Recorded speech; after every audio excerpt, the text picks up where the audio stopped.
ये क्या है बच्चों? क्या है? जानते हो तुम लोग? इसको तुम लोग इससे पहले देखा था? ये क्या है? ग्लोब। और ग्लोब जो होता है वह असल में क्या होता है पता है? क्या है ये? यह पृथ्वी का नमूना। क्या है?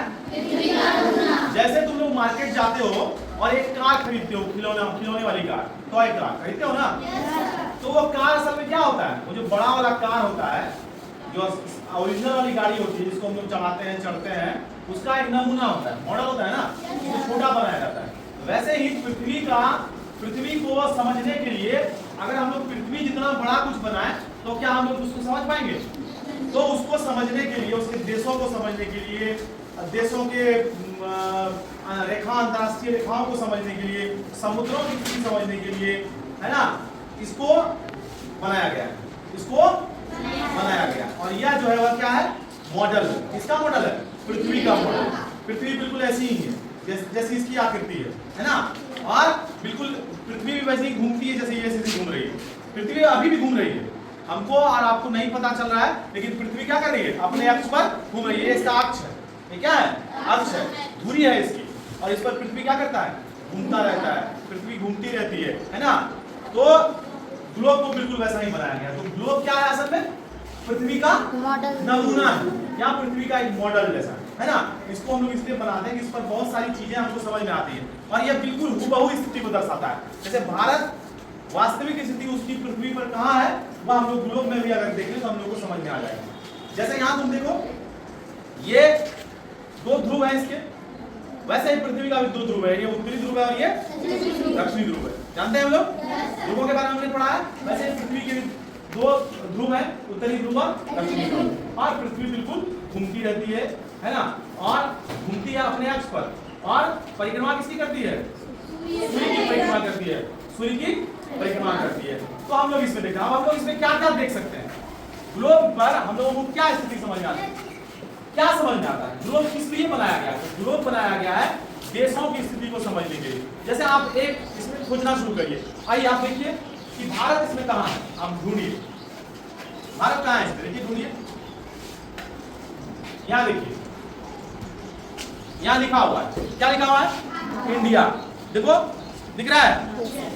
तो भारत की स्थिति जहां यहाँ दिखाई गई है, ठीक इसके ऊपर कौन सा देश है, इधर कौन सा देश है, उत्तर में कौन सा, दक्षिण में कौन सा, पूर्व में कौन सा समुद्र है, कौन सा महासागर है, कहाँ है, सारे देशों की स्थिति इस पर है।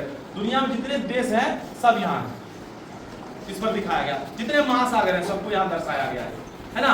अब इसमें तुम लोग देख रहा होगा कि ऐसे ऐसे लाइन दिया हुआ है, देख रहे हो? ऐसे ऐसे लाइन दिया हुआ है, और कुछ लाइन देखो ऐसे ऐसे दिया हुआ है। देखो यहाँ एक लाल जैसा लाइन दिया हुआ है, क्या हुआ है? देख रहे हो?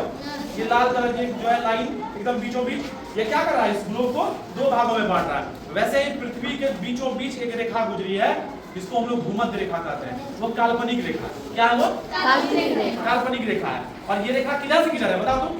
अच्छा, इसमें उत्तर दक्षिण कहाँ है जरा बताओ? उत्तर कहाँ है? यहाँ। कहाँ है उत्तर? ऊपर। दक्षिण नीचे, पूरब हाँ, पश्चिम, ठीक है? हम लोग समझ रहे हैं इसको। तो उत्तर और दक्षिण, तो देखो यहाँ ये जो रेखा है जिसको हम लोग काल्पनिक रेखा कहते हैं, 0 डिग्री अक्षांश, इसको हम लोग भूमध्य रेखा कहते हैं। क्या कहते हैं? भूमध्य रेखा से ऊपर जो है वह है उत्तरी गोलार्ध। क्या है? यहाँ ध्यान से देखिए, आपस में बातचीत नहीं। ये जो भूमध्य रेखा है इससे ऊपर है उत्तरी गोलार्ध और नीचे है, बात समझ रहे हैं? पृथ्वी के बीचों बीच गुजरने वाली रेखा जो पृथ्वी को दो भागों में बांटती है उसको भूमध्य रेखा कहते हैं। भूमध्य, भू बना होता है भूमि, पृथ्वी, जमीन, मध्य में बीचों बीच, यानी कि पृथ्वी के बीचों बीच गुजरने वाली ये रेखा भूमध्य रेखा, इसको 0 डिग्री अक्षांश भी कहते हैं। क्या कहते हैं? और जितनी रेखाएं यहाँ तुम और काल्पनिक देख रहे हो, ये सब क्या है? अक्षांश रेखाएं। ये क्या है? अक्षांश रेखा, जो पूरब से पश्चिम की ओर जाती है। किधर से किधर जाती है? पूरब से पश्चिम। अक्षांश रेखाएं किधर से किधर खींची गई है पृथ्वी पर?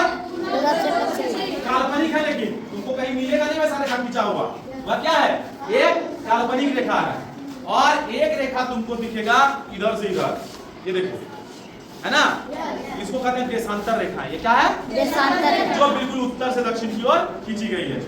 और हम लोग जो है इसको इस पर जो है इन लाइनों को इसको हम लोग देख सकते हैं, लाइंस को हम लोग देख सकते हैं इस पे ग्लोब पे, लेकिन